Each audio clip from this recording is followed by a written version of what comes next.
So good afternoon, everyone. I'm delighted to be joined by Steve McCreadie from The Lens this afternoon as part of our regular conversations with people who are related to the Healthier Working Lives program.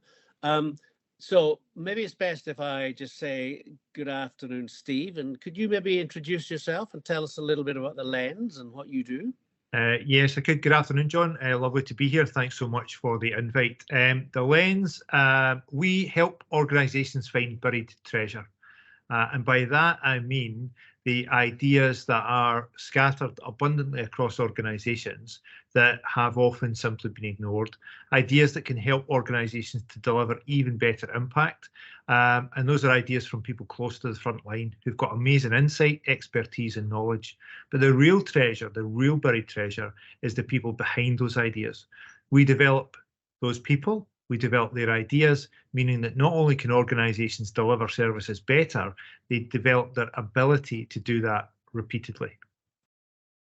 Okay, that's great. So Steve, we met via the Healthier Working Lives program, and that program is about exploring intrapreneurship. I.e., how do you encourage, exactly as you've said, how do you encourage people within an organisation to develop ideas and come up with innovation, and particularly looking at the care sector in Scotland. What's your view on whether there is currently a culture of intrapreneurship in the health and social care sectors? I think it's emerging and it's in pockets, John. The Lens is a purpose-driven charity. We've been working across the charity and the public sector now for 8 years developing intrapreneurship. And we can see some great examples in many of the organisations with whom we've worked, but it remains patchy and fragmented. We're on a drive to join that up through our new online space. But I think what we see is that intrapreneurship still is very much dependent on the nature and the ability of leaders at all levels in those organisations. So we've got some great examples of where developing intrapreneurship has helped organisations to flex, to adapt, to pivot, to find new ways of working and to deliver better outcomes. But as I say, I think we can certainly see some fantastic bright lights scattered around Scotland and some leaders who really get it. But it's certainly not as cohesive and coherent as I would like it to be. Okay, well, that's interesting because certainly in the work that we've done, we found that there, again, to your point, there are pockets of real enlightenment. A lot of it's about leadership. A lot of it's about the sort of management structures that are in place. Where a lot of it, the challenge is simply the care sector is under such pressure that how you actually unleash that potential is a real challenge. I mean, can you give us an example of particularly to that point about, a really challenged area where people are under time pressure, cost pressures? How do you get that sort of intrapreneurship coming alive? I think I can give you lots of examples. It's difficult to choose just one or two, actually. And I think I'll give you an example that folds into both individual and organisational development. So in Dumfries and Galloway, we ran an initial programme within the Health and Social Care Partnership, bridging across the third and the independent sectors to find ideas specifically designed to help people to live well at home for longer. And we found some fantastic ideas. We found one idea that was spearheaded by two people called Lynette and Nick, inspired by their own family experience of a young woman aged 21 who had significant disability but wanted to live independently. She wanted to do what other people of her age did, but her parents were quite anxious and quite worried about that. And Lynette and Nick developed an idea that used remote sensors and technology already in existence for people with more complex needs, but adapted that and built communities of care using these sensors, using this remote technology to be able to create a network of care around people who could then live more independently. That is already delivering benefits in that 3 people have been identified in a tiny small scale pilot who could now move out of hospital and live independently.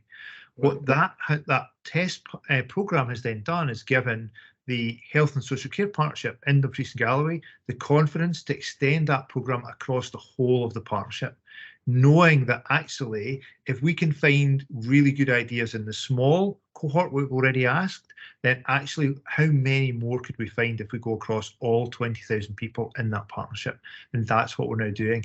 And that's a bit of combination of the vision, the drive and the commitment of senior leaders who know they need to harness that insight and that creativity, and then the individual frontline workers to step forward and to develop those ideas. Great. Okay. So Steve, you know that the Healthier Working Lives program is very focused on how do we sort of retain and recruit and retain older care workers. So yeah. It's those workers who've got the wisdom, the experience, the knowledge. How do you keep them in the system, and how do you sort of harness the sort of that sort of inherent understanding they have of the issues, the opportunities, all the rest of it. Inevitably, it's a combination. It's an intergenerational thing, isn't it? Because younger care workers can help older care workers, and vice versa. How do you see that dynamic? How do you see that potentially working? And what's preventing that culture of constant generation of new ideas actually happening and being taken up? So I think there's two questions that I can hear in there, John. I think the first is around probably several questions. Sorry, Steve. that's okay. So I think there's something around how we recruit and retain the very best talent in our workforce. So let me try and deal with that first, and then deal with the obstacle second. We all want our voice to be heard. We want to be engaged. We want to feel that we've got a direct connection to our work, and that generally, I would guess, if you think about in terms of your own work, in terms of my work, if you think about where have you worked, where you felt most engaged and most motivated, and it's when you have an alignment to the purpose behind the organisation you're in, and you think that you've got a meaningful voice and a meaningful opportunity to influence. That's what intrapreneurship brings. It brings a direct and very tangible way that people's voices can be heard, their insight can be acted upon, and they can drive change within and across their organisation to deliver better outcomes for the people that they care about. That's one of the reasons that people will stay and work.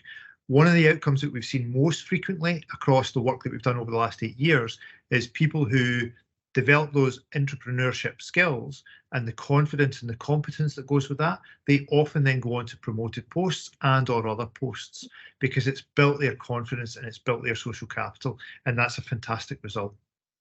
Okay, cool. Your second question was largely around the obstacles, and I think I would say that never have we needed intrapreneurship more. Never have we needed more to galvanise and connect people across our organisations and to harness all of the intelligence that's in our organisations, not just those at the senior leadership team table. However, and I think that that's a view that's shared by many, many senior leaders that I speak to. However, at the same time, the intellectual, the financial, the practical and logistical bandwidth that people have to make decisions to invest in entrepreneurial programs is less than it's ever been. So I think those are the pressures, the financial pressures, the economic pressures, the pressures on time, and the feeling of constraint that comes when cash is really, really tight. So Steve, because I know that you are working with or have worked with health and social care organisations. I mean, what do you think how do you think that opportunity to create that culture is changing, and how can we sort of help it further down the track? I think that's about capturing the imagination and what's possible. So when I spoke to one chief officer in a health and social care partnership, and I was speaking about the return on investment in terms of the work that we do, the ideas that would emerge, the difference that would make to people. And she said, I want all of that. Of course, I want all of that. But what this brings me is something equally important, and that's hope. A sense of hope and optimism that change is not only possible, but actually is deliverable. So I think it's about building on and capturing the imagination and saying, what if we could connect thousands of people across the UK to find those ideas that frontline staff have, to develop those into investment-ready propositions, and then to share those ideas across other partnerships. There are huge numbers of ideas and huge numbers of possible options there.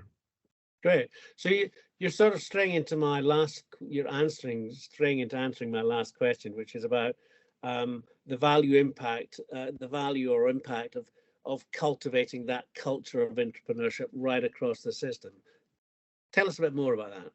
I think it's absolutely the way forward. The skills that are most closely associated with that entrepreneurial behaviour, about being able to spot a problem, design a solution, to be able to act with a laser-like focus on the benefits for those who use that service, and being able to pivot, adapt, and to flex, are the skills that I think we're going to need in order to deliver sustainable impact in the future.